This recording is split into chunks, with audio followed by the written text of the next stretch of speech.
we had spent about like 80,000, like all of our savings. On the rehab? Yeah. Oh, no way. Okay. From there, we refinanced, got, I think, around 100,000 back. And then we also qualified for $112,000 HELOC on top of that. That's crazy. Amazing. And so I told my husband, I was like, dude, we're onto something Yeah. right now. Yeah. This is powerful. I Like, was like, how do we? I've never had this much money in my life, other Right. than having to save up that 80,000 that Yeah. we had. Which took years, right? Yeah. Now let's take the step to actually intentionally invest in stuff. Let's try to get a rental. Let's try to get a flip. You did all that while working a full-time W-2 job. So like people think, oh, I'm working a full-time job. I don't have time to buy and renovate a house, but you did it, right? We've done it. You can do it With kids. with, Yeah. with kids. Key. Yeah.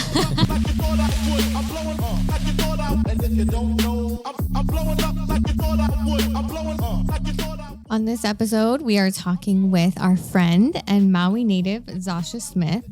She is the owner of Hui Home Buyers, and she's going to be talking about her journey from civil engineer to full-time investor. What up, girl? Aloha, everybody. what's up? All right, so let's just jump right in. I mean, how did you get into real estate? Well, we had originally bought a home with my mom, Okay. me, and at that time I was a single mom and I wasn't married yet. So I had moved back home from college, and me and my mom were thinking, okay, we're both renting. Why don't we buy a house together? Because Hawaii is really expensive. We didn't qualify for loans on our own. And so we ended up buying a 3-bedroom house with a attached 2-bedroom ohana, which was perfect for us. Yeah. And through that experience, we realized kind of the power of working together, getting that loan. And then, of course, since I had a 3-bedroom and it was only me and my daughter, we were able to help other family members and rent it out to other people. So kind of before it was a thing, house hacking. Right. That's Right. kind of what we did to get started in Hawaii. You like didn't know you were doing it. And then you get into real estate and you're like, oh my gosh, I was doing that. So funny. Okay, well, talk to us a little bit more about that. Like try go a little deeper. How did you find the house? How was it buying it with somebody? Like talk about that process. It was back in 2009. So at that time, the market was kind of low. The lady had moved to the mainland and she was really looking to sell it. And the market was oversaturated. So we actually kind of got a good deal. It was $350,000 Nice. for a duplex basically on Maui. So we were very lucky to find that deal. However, it still was hard for us to take that jump into getting a mortgage just because we didn't want to be responsible for paying all of that money. I think our loan was like $2,000 a month. And I mean, to that, it was a lot. Tons. Yeah. Right? Big time. And so after deciding to move in together, we kind of were like, look, okay, we're mom and daughter, we got to draw some lines. We got to give each other our space. Yeah. And so there was some difficult conversations while living together. However, at the end, when we did end up selling that house, we both made, I think, $150,000 tax-free. That's amazing. Wow. Right. That's so cool. So that was your first taste, which you didn't know you were even investing, right? But that was your first like dabble into the real estate game. What was it? Could you have done it on your own, or what were the benefits of actually doing it with somebody else to get your first property? Well, we didn't qualify for anything at that time on our own. So we just talked about it, and we were both sick of renting and we're like, okay, if we each put in half, then we could get a house. Right. And so that's what I recommend to anybody who is looking for a house, who doesn't qualify on their own. You could help your family members. You could team up with your brother or sister, a sibling, somebody who you're going to have a long-term relationship with already, helping each other to build. So true, right? You can't get rid of family. No, but I think it's super important because not a lot of people think about that strategy, right? Or that it even is a possibility. So being able to, own something is literally like setting you up for the future, right? But I don't know how long it took before you guys sold it, but you guys made some money off that. It wouldn't have been possible if you didn't do it that way. Or if you just like gave up, right? You went to the bank and you were like, oh, you can't qualify for anything. But instead you were like, well, let's do it together, which allowed you to get your foot in the door, right? So like people need to be open to that, realizing that where there's a will, there's a way. And it's not going to be this $1 million super nice property, but what you got in and you had home ownership, you rented it out. So were you guys even cash flowing too? Yeah. I mean, You were? That's so crazy. It's cash flowing, and then you sold it later on. Right. And it gave you options, right? Because she was able to pursue a different career on Molokai, and I stayed at the house. So then I rented out her side. Right. There you go. And so yeah, from there, it was just, they say that ownership is the key to wealth. Right. Because now you have an asset. And of course, there's different ways you can make money. It's not always ideal. I mean, it takes a lot for you to have somebody living in your house with you or like adjacent unit to you. right. But there's a lot of benefits to that as well. Yeah. Okay, so that leads you to the next question, right? So that was your first entry, right? And I'm sure it had its trials, but in the end, it was a win-win and it started this path for you. So what really drew you to this industry? So after we sold it, we each made $150 each, and we didn't know about the rule. If you live in a house for 2 out of the 5 years prior and you sell it, you don't have to pay taxes on up to $500,000 if you're a married couple or even if you're partnership. So I think we netted $300 and then we split it and we both didn't have to pay taxes. And that was my biggest concern, was like, once we got the money, how much taxes do I have to pay? Capital gains. Right? Yeah. And so from there, it kind of launched me. At that time, I had met my husband. We were looking for a home. We were driving around. We were looking at all the, latest subdivisions, Maui, Lani. It was all fixed up. Mm. And I always have been frugal. So growing up, without much money, and I mean, coming from living with my mom, only having to pay half of the mortgage and then house hacking and basically almost living for free. Right.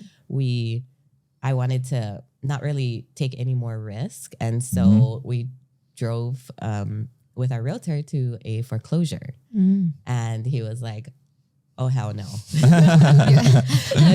The bushes are all overgrown, trees everywhere, just the garage door cracked open. He was like, we're not doing this. I said, babe, you gotta believe. I can see the vision.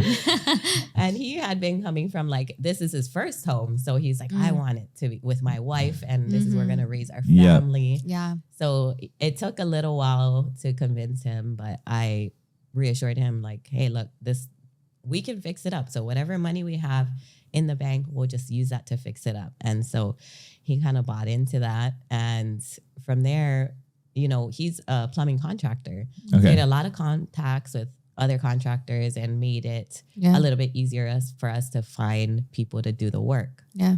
And then after that, I went to the bank one day.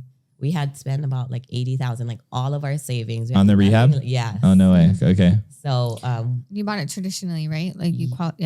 Yeah, so even though it was a foreclosure and the trees were all falling down, there was no appliances. It was a mess, but the bones were good. Nice. So there was still flooring and Right. were up. Yeah. There was a roof. Yeah. And this was my first taste, I guess, because the first house that we bought, it was already as is and there wasn't any issues really with it. It was a real traditional sale. This one, I found out that they wouldn't give you the conventional loan unless you had appliances. So I had to buy appliances, put it in. Before you even closed? Yes, turn on the electricity. The bank was like, no, we're not going to do any of that. So I was pretty determined and I'm always finding solutions, I guess you would say. I always am thinking, okay, well, how can we do this? Right. How can we make it happen? Right.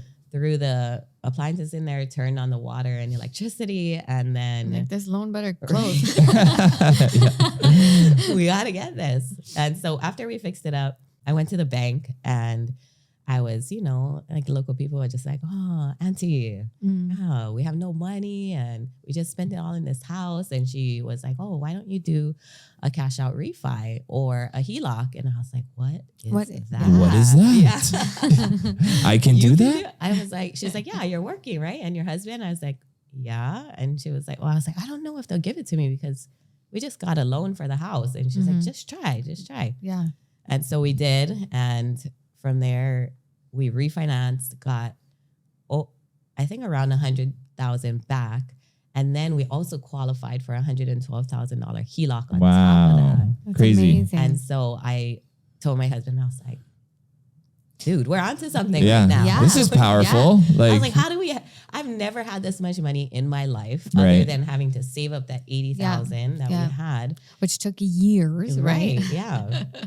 And so he really was on board with it. He's like, okay, now let's take the step to actually intentionally invest in stuff. Let's try to get a rental. Let's try to get a flip and see if this is something you like to do. At that time, I was working my W-2 as a civil engineer, over 40-hour weeks in charge of huge projects, grading underground utilities, for hotels and businesses and commercial buildings. And I was just exhausted every day.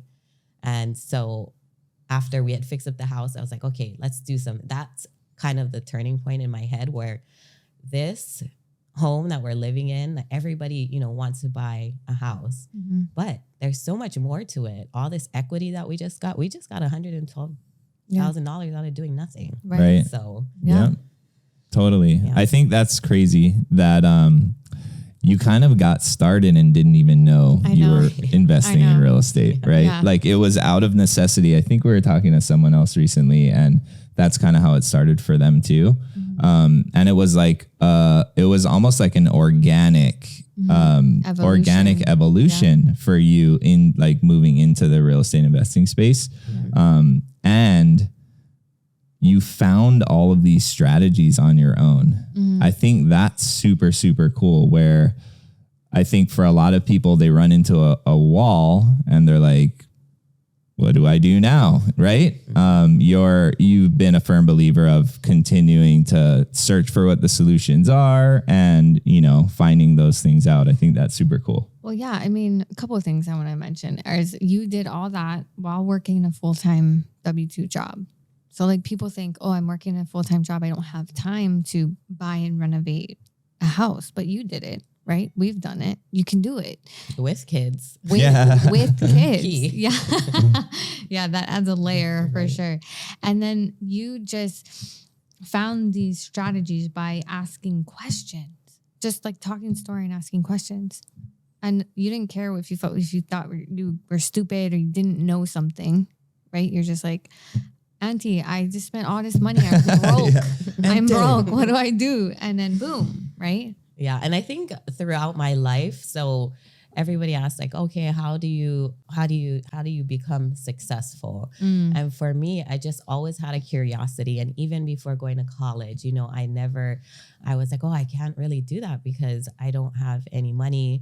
And my teacher was one of my high school teachers was the one who said, there's scholarships out there. And this is back before they had college fairs and had there was such a push to go to college. I knew people who went to college, but that wasn't the realm that I grew up in. And so once he brought that to my attention, I was like, wait, they're going to pay you to go to college? Like I ended up coming out of college with, I think I had like $15,000. What?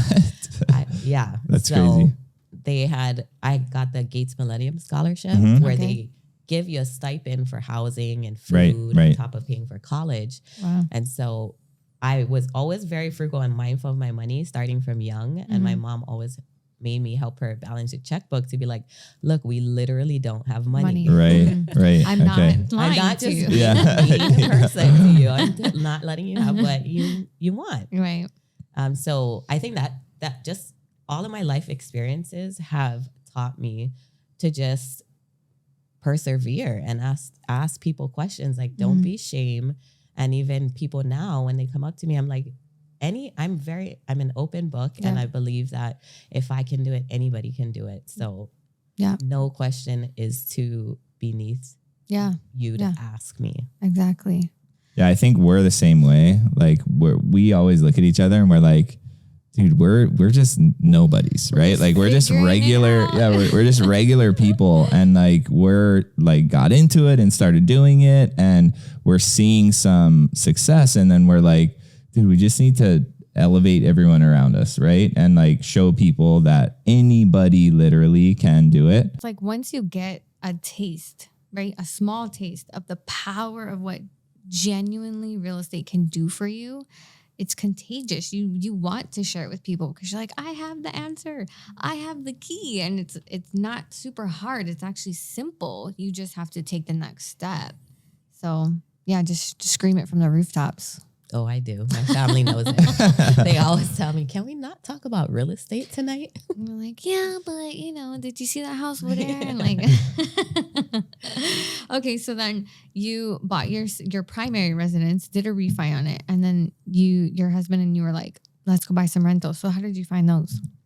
Our first deal was actually on the MLS as well. So when we began, everything was kind of on the MLS, and it was a tired landlord. I had a realtor who was also an investor start searching for me. I wanted to start small because I didn't really know where it was going to take me. I knew that our house took so much work and time and money. I was like, okay, let's buy a small condo, see how it goes. And he had said, okay, this condo, there was just a price reduction. Let's see what's going on. Yeah. And so we bought it. We agreed, I think, on like 95,000. It's in a like C- area. Mm-hmm. So it's, on the lower end for Maui. Right. But I was like, okay, well, 95,000, we have 112. We could just use that and see how this goes. We bought it cash. So she was willing to come down and we inherited tenants. So that was an experience. Right. But being that I had met the tenants prior to that and I had a good feeling about that. And they actually had a really hard time finding another place because they had 4 kids and then there was them 2 in a 2-bedroom. And they were like, everywhere we're applying to is not accepting 6 of us. Wow. Right. My plan was to renovate it, refinance through the BRRRR strategy. Yeah. Mm-hmm. And I said, no, well, I'll just wait until you guys find somewhere to stay. Like I raised the rent a little bit. Mm-hmm. And so I'm still okay with the money that I'm making. And they ended up applying for the affordable housing and they got on the wait list. And then they said in 3 months, you'll be able to move in. So they asked for 3 months. Wow, that's so cool. Yeah. That's amazing. So I had to write a reference letter and just let the housing people know the situation, that there was a new owner. And so they kind of pushed them up. And that's even great. to this day, I see her. And that's the thing to remember too, is like why you're doing it or, to be a human being at the end of the day. Yeah. It's costing you money to keep it. And that's one thing. But because I grew up in the housing as well, I know the struggle and they were good people just trying to get by. So just waiting. People over profits, win-win situations always. Like if it was hurting you, obviously it would have been a different outcome, but it wasn't hurting you. You were helping them. Perfect. And a lot of people are like, oh, you're lucky that you got good tenants from the start. It could have been another way. But like I said before, I think if you just put you have the right intentions going into things, then things happen to you that seem lucky, but it's just, you being in the right place at the right time and also putting that positivity out there. Yeah, 100%. I mean, we preach that too. Mm-hmm. The energy you give out is the energy you're going to get back. And if you're always looking for the positive in things and whatever you're focusing on, that's what's going to expand, So if you're just Debbie Downer negative, what do you think is going to come back to you? But if you're giving, you're abundant, you're putting people first, that's what's going to come back to you. Always. So let's fast forward to like last year. What was last year like for you? It was crazy. Yeah. It was the best year that I've had in real estate. I can tell you that. Yeah. It was a year of growth for me. Prior to that, I had never partnered. I had never really done more than one deal at a time. I was kind of comfortable with doing one, closing it out, doing the next one. And right now it's just me. And so it's either, okay, I came to this path where it's like, okay, I either start hiring people or getting more people on my team, or I just team up with other investors or other contractors and see how we can make this work where it's both profitable for each of us and we feel it's fair. Right. So last year I did 3 flips and then also 3 rentals. Love and it. The 3 flips, I think the average profit was around 100,000. Nice. So I did a really big one on my own, and then I did a couple smaller ones with a partner. Love it. Talk to us about like your biggest challenge you've had to overcome since starting your real estate journey. I think it's just balancing, right? Balancing family time, balancing the work, because we're obsessed with real estate. Yeah. Or I know we are. Yeah, totally. Yeah. We drank I the mean, look at Kool-Aid. us right now. Right. Like, what are we doing? So it's learning to like shut it off, because I could stay up till 2:00 in the morning. I get a couple hours of sleep and wake up at 4 and be ready and roaring to do it all over again. Yeah. But I think that has been the biggest challenge for me, is just balancing family time, being present in the moments with my kids, with my husband, and then also remembering to have experiences with them instead of always having, my projects or getting to the next level in the back of my mind. So what are you doing that's working? Because as a mom too, and always on the grind, like it's hard. We have that same problem. So is there But anything? you have each other. Yeah, no. We yeah, definitely. but then you work together and you're like, get the fuck away from me. Yeah, strangle it. I love you. Yeah, Yeah, I'm yeah. sure. So like, what are you doing that's working? Or is anything working? Or is it just, it is what it is? So I'm lucky in the sense that me and my husband are opposite when it comes to downtime. So his downtime is, watching movies with the kids, just laying down, relaxing on the couch. I will lay on the couch and be like, okay, what am I going to do? What's going on? Yeah. Not even thinking about the movie. I'm like staring at the screen, but there's just so much things going on in my head. Yeah. And so I just kind of lay there for a little bit and kind of close my eyes, try not to fall asleep, Yeah, but fall just, asleep. right? 5 minutes into the movie, fall asleep. That's me. That's him. Yeah. But I just try to like reset. Okay, why am I laying here on this couch with my family? Okay, to spend time with them, be close to them, and laugh with them. And Yeah. so I kind of remind myself, okay, I need to slow down, and that's what's worked for me. It doesn't always work, and my husband owns his own business too, so he'll jump on the laptop at any time and answer the phones. But we're really trying to make an effort to be present with the kids when they're around us. Yeah, I know we do the exact same thing. It's so funny, but it's almost like you have to catch yourself almost, right? And be conscious and make like an intentional decision to like put it away, right? Just put it away.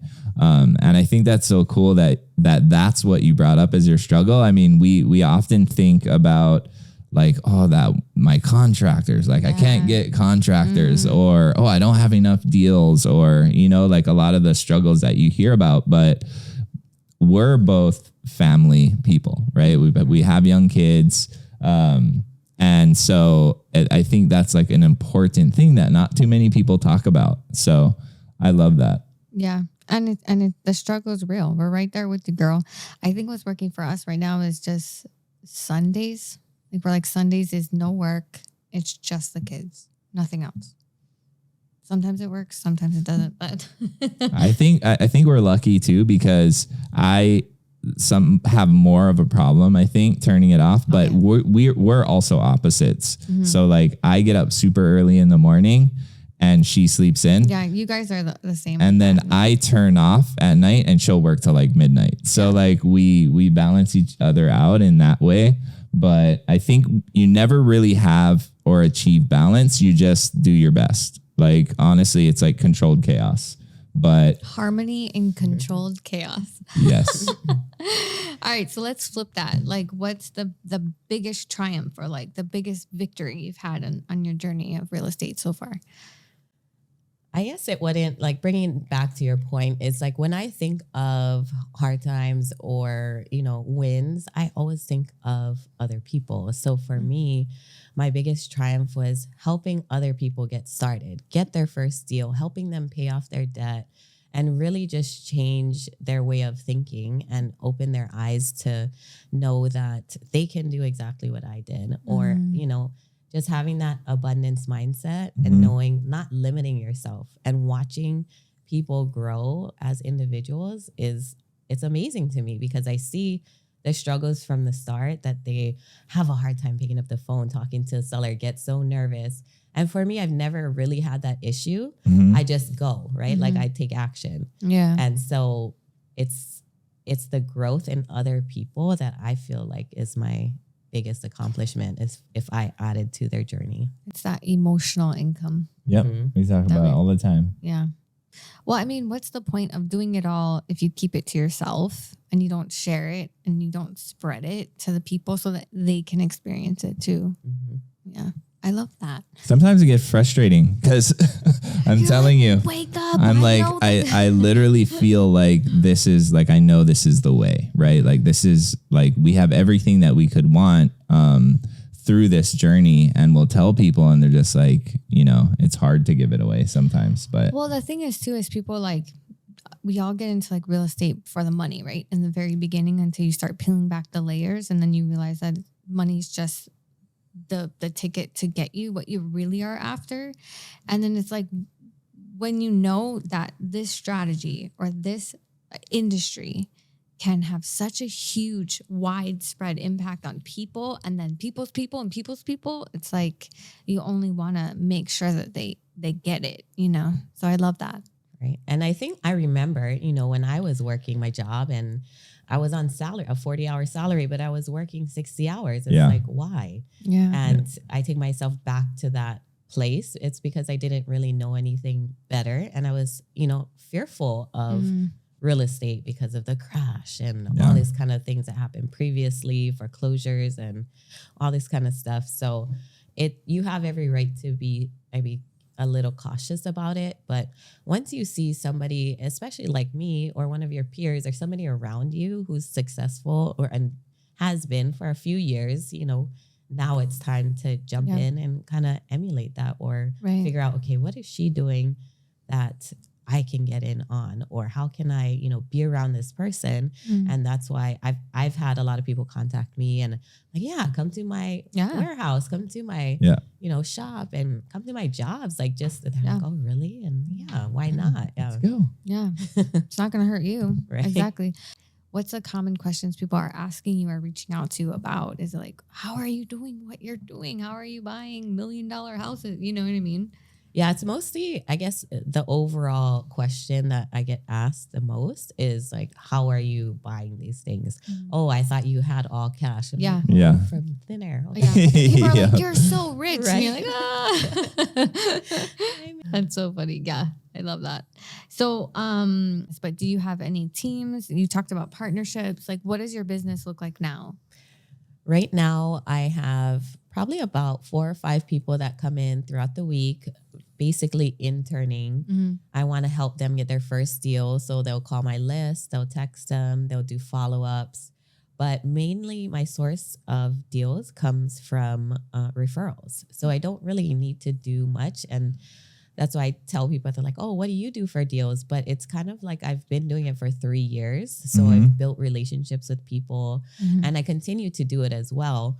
But that's my lead source. So anything I do on top of that is just icing on the cake. And I feel like a lot of people want to get started and they want to make these calls and do the text, but they just are scared of taking that next step. So just me being there, I just did this yesterday with a lady and she was like, okay, I'm going to call. And so for like 20 minutes, she's like, I'm going to call. I'm like working. I'm like, pick up that phone, dial that number and call her right now. And she was like, okay, what do I say? I was like, your script, word for word, read what is on your paper. Yeah. And she's like, okay. And it's so that simple. Yeah. And then every time she kind of fumbled, she looked at me and I said, told her what to say next. And she just needed that, a lot of people need that boost, their confidence and to get over that fear, which afterwards, she's like, oh, it wasn't that bad. Not that bad. Everybody always says that too. It's like so hard to just like that first initial one, but then after you do it, you're just like, okay, that wasn't that bad. I was just talking to somebody. Yeah. Right. And you get better and better at it. You know what I mean? With time. So you said majority of your leads come from referrals. What does that mean? And like, how are you getting those referrals? So most of them come from agents. Before a seller puts their home on the market, they sign a contract with a realtor. And if they need some time to clean things up or arrange things, then they have that time before they list it. So usually when a realtor knows, okay, this seller is motivated, they're going to put it on the MLS. So if you want to take a look at it before it gets on, let me know, or you want to put an offer in. And so that's how I get it before it goes on the MLS. They still list it after, but it gets listed as a pending. And because I've closed before, I have a good track record. So they trust me enough to close the deal and take care of their seller. And yeah, that's awesome. You're credible. Yeah. You're a credible buyer, and they know that you're going to perform. So that's cool. I mean, I hear a lot of people that in Hawaii especially make businesses out of referrals. Oh yeah. I know mainly. Yeah. I mean, I think especially in our market and higher price point markets, realtors are like, they rule everything. They're God, pretty much. Basically. So if you can build those relationships, then that's another lead source that oftentimes I don't think people necessarily like go to. We hear marketing and we're like, okay, I got to cold call. I got to send out text messages. I got to send postcards, but you don't always hear about realtors being that referral source. So I wanted to ask, are you like actively reaching out to these realtors, or do they just like find you on your social media, or like, how does that look? Social media. Yeah. The end. No, so it's not actually, it's them seeing me active. And even a lot of my private money lenders come from social media. It's them seeing me take action and being reminded, because I'm so consistent with social media and especially Instagram in my stories, taking people along the journey with me. They're reminded, oh yeah, she, when they do get a seller, oh yeah, she's the one that buys these homes in distress. And a lot of times too, they get to see a little peek into what my intentions are and what my goals are, and then who the people that I help. Who you too, are, right? Yeah, they feel like they already know you, right? Right. Yeah, social media is such a powerful vehicle. But that's why, I mean, Mele, your cousin said it so well. It was like, once you are on this wider platform where you can reach a larger audience, it comes with so much more responsibility, right? So it puts the onus on us to constantly be learning, growing, making sure what you're putting out there is accurate and that you're being transparent. You like almost hold yourself more accountable, right? Because then these people are holding you accountable too. So it's cool, It's like social media is your accountability group. Well, and nice. It's a chance for you too to not only spread, real estate as a wealth building vehicle, but also to spread other things that you can do through real estate. Yes. As far as helping people, with rentals, and I rent to Section 8 and HUD and work consistently with these nonprofits to see like, how can we work together to, I can find deals, fixer-uppers. If these people can come in before it hits the market, fix it up, I would love to work with a, build to own kind of system. Totally. I'm just a single person, but it's not beyond belief that that's something that you can do and you can control. A lot of people have this kind of stigma of like landlords or like flippers. And it's like, okay, but you get to choose, you get to make this house that was vacant, run down, nobody was living in it, fix it up, and actually decide who you get to sell to. I know. And then decide who you put in your rental. We were just talking about that yesterday. You have the power to contribute to the community in such a way that everybody needs housing. And that's the biggest the biggest complaint in Hawaii is that there's not enough affordable housing. Right. Yeah. No, Yeah. totally. No. We had the conversation. Yeah, we had the conversation yesterday. Yeah. Somebody asked us that question, and it's like, how do you balance that fact, right? About affordable housing, and like you guys are raising the prices People for all this getting stuff. priced out. But right. you hit it on the nail. The fact of the matter is we aren't targeting, or we aren't buying homes that are move-in ready, beautiful, doing nothing to them and then putting them back on the market for way more. That's not near what we're doing. We're buying houses that aren't even livable. They're unsafe. They're condemned. They're going to get taken back by the bank, distressed houses. And that was the big eye opener for me too. When me and my husband bought our first home, was like, nobody was living in it. And it blew my mind. I was like, everybody is having such a hard time buying homes. And here's a house sitting empty for 10 years. Yeah. And, somebody could be living in it, their family, providing a home. So exactly. I think that's important to focus on. And that's what I like to constantly bring up, because of course people see, the flips and there's money being made. We still get paid for our services and we got to feed our family too. Yeah. But to what point, there's different investors that do things certain ways, and this is the way that we do it. Right. Not to say that everyone does it this way, but this is why the referral system from agents, and that's why people reach out to me and give me deals, is because of my morals and standards. And if I say I'm going to do something, I'm going to follow through with it and do it with a genuine heart and try to help the community as much as I can. Yeah. Yeah. Totally. I mean, that's such a big thing. And that's, they vibe with exactly what you do, right? Because there's a lot of real estate investors on Maui, right? Like there's a bunch of different people. They could reach out to all these other people, but they reach out to you. So that means that they vibe with you. They love that you hold those kinds of morals and ethics. So that's awesome. Well, I think that's why we kick it off so well and easily from the gate, was because we do the same thing. We vibe on that same level. You know what I mean? It's true. Your vibe attracts your tribe. 100% does. And last thing on this is, I feel like us as investors, we do get put into a box sometimes. And I think our crew and our accountability group are really trying to, change that stigma of what an investor is. And yes, we share all of those same values, but I think the one thing to remember is that, like, we're in control, right? So I think that's like the biggest thing. It's like all of this stuff is going to get done. Like, people are going to buy these houses, and why not us do it so we can then be in control of who we put in them, who we choose. Like, we're not just forced to sell for the highest offer. That's just not how it works, right? But I think a lot of times people from the outside that maybe don't know that or understand fully, they might not think that, oh, these people would take a lower price if we can put this family in it or this family in it. So I think that's something we share and is super important to kind of talk about. 100%. Couldn't agree more. So we talked about your first deal.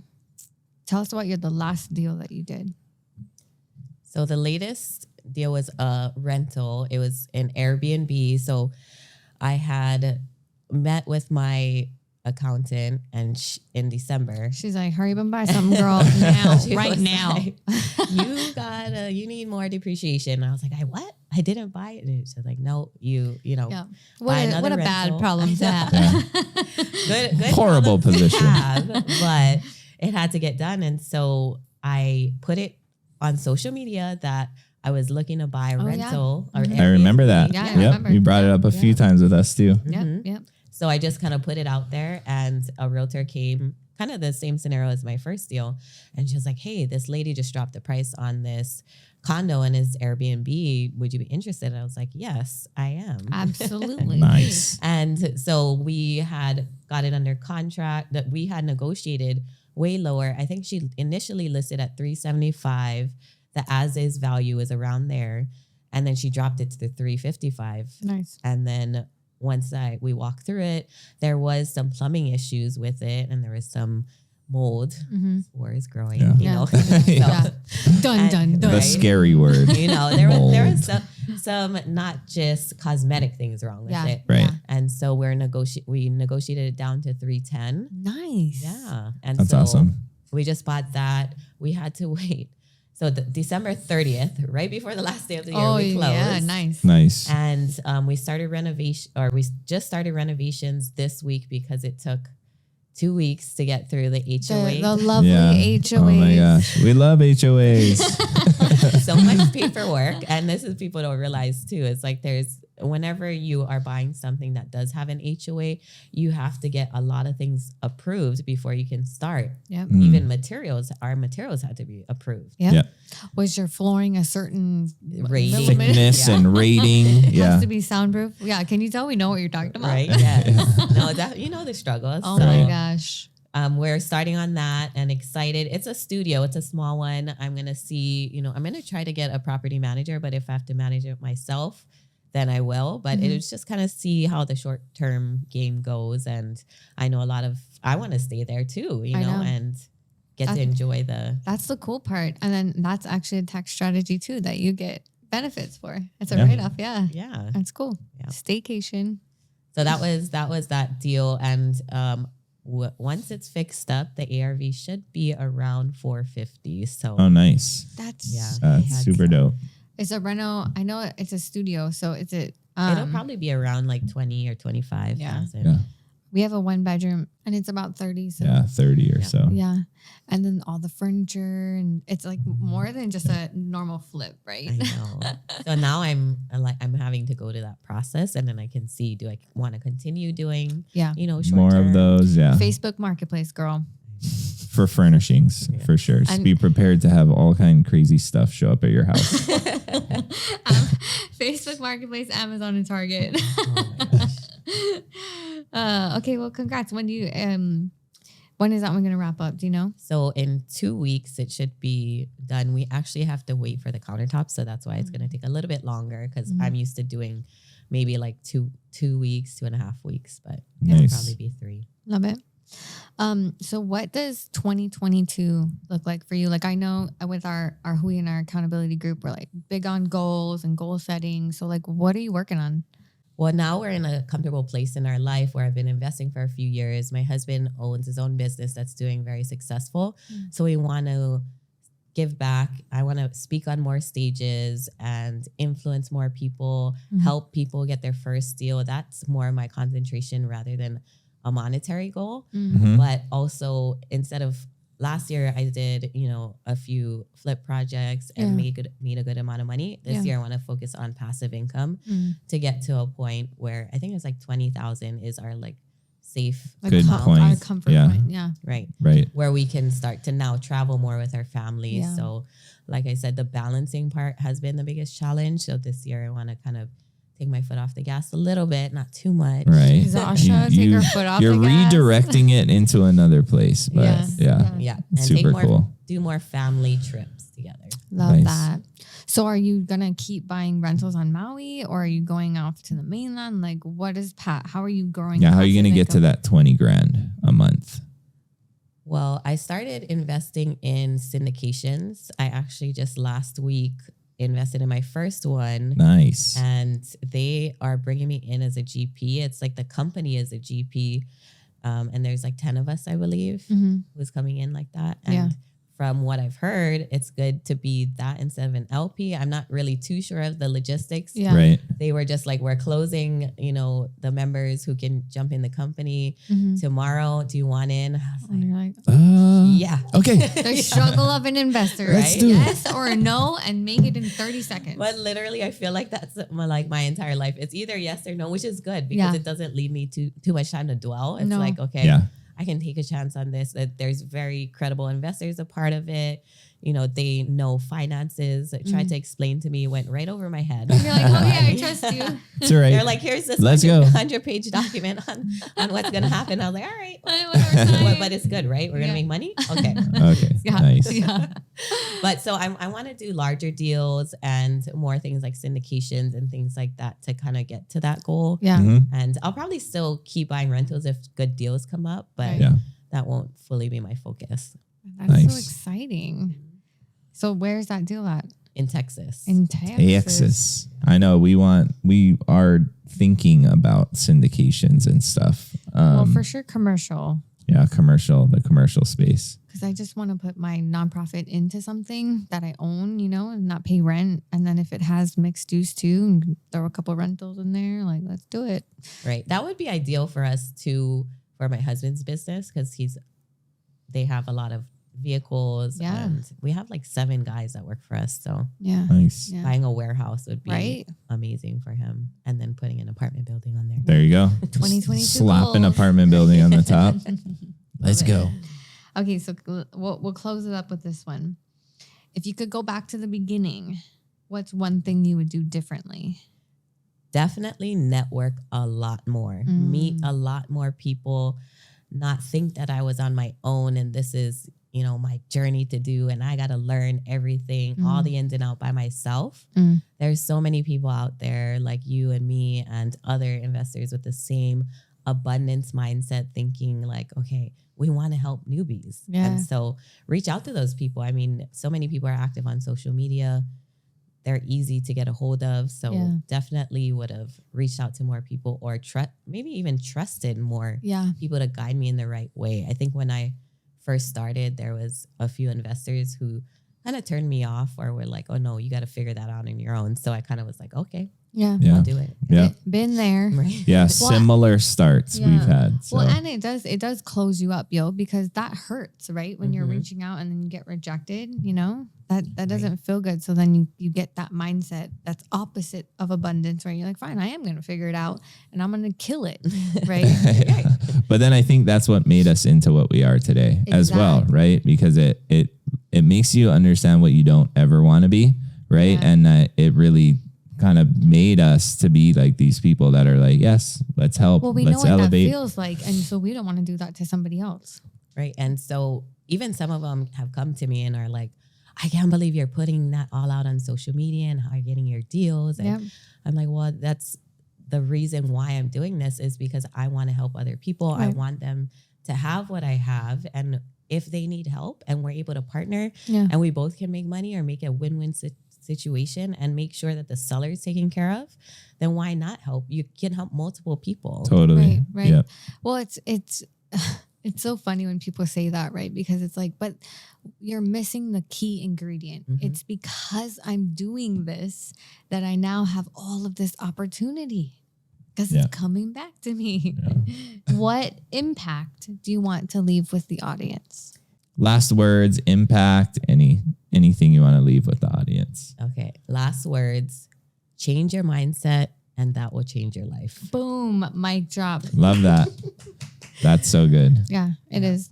Well, thanks for coming. Yeah. Right on for flying in and chatting with us. Yeah. Well, thank you guys. And I feel like we, like you said, just vibe on the same level. We want to help people. We want to show people that this is achievable from, coming from not having any money to now, money is abundant. Right. And limitless. And just opening your mind to that is really why we connect. So thank you guys for having me. Love it.